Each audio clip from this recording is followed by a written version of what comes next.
let me get right to her suffering.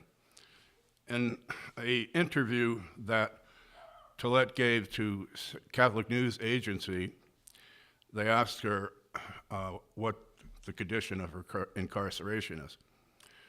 And so Tillett says, she wakes up each morning, but not by sunlight, because she never sees it. But when they bring her water at 6 in the morning, there's no ventilation, so she suffers greatly from the heat and from mosquitoes. She spends the day praying in her bed, and she waits every week for Tuesday to arrive when her husband goes to the prison to see her. Otherwise, she kills time reminiscing, thinking about her children, and praying. She prays all day long.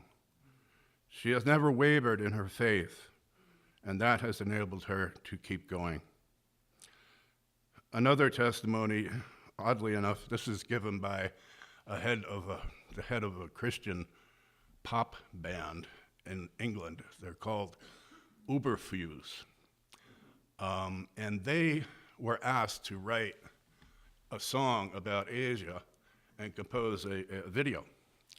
So in writing the song, they read the story of her imprisonment from the book Blasphemy, which is in French, and they translated it into English. So the English translation that we have is the work of a pop band from England, and they all happen to be Catholic, but I saw a picture of them, and one of them does look Pakistani, so there could be a connection there. But they've taken to Asia just like Anna Tillett did, and have spread her cause and far and wide. Well, Hal St. John is the lead singer for the group, and he says, Asia Bibi's cell is like a tomb. Deprived of sunlight, she can see no more than the prison bars, the wet ground, and the walls blackened by filth. An odor of grease, sweat, and urine pervades everything. It's the smell of death. When it rains outside, it also rains in her cell. Her soiled, flimsy blanket, like her clothes, become wet, and the ground in her cell turns to mud. She sleeps on a single mattress of braided rope, without sheets or a pillow.